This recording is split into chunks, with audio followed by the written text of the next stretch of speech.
maybe it was not called low code or no code, but the idea of being able to visually program or visually be able to do stuff has been there for decades. A classic example would be Visual Basic, right? So when it was introduced late 90s, I guess, it kind of changed programming, where a lot of people now who found it hard to program were able to participate in VB programming. It kind of sped up the process of building software, but eventually, right? So that's one aspect. So over these years, low-code and no-code platforms have been evolving to an extent, and they always had limits. And these limits have been continuously being broken year after year. And the capabilities of the platforms are getting much more deeper and much more wider.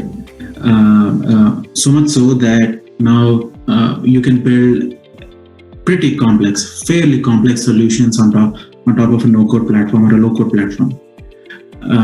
And we've seen a particularly high interest in low-code and no-code over the last 2 to 3 years.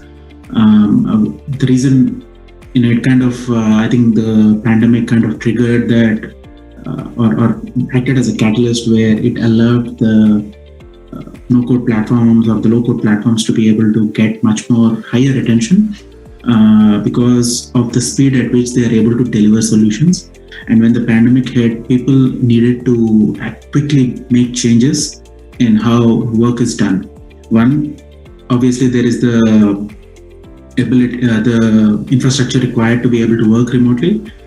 So that was quickly ensured in the initial days of pandemic. But once the lockdowns have eased out and people needed to get things done, but still being able to work remotely, that's where the need of low-code, no-code platforms like Pixie came out, where now what used to be on paper or email or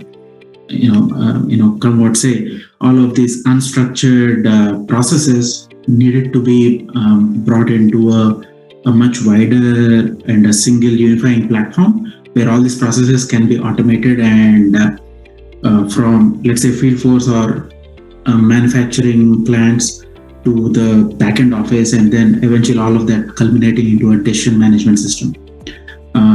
So over the last 2 to 3 years, I think maybe mostly 2 years, this kind of has put the no-code and low-code market onto the spotlight.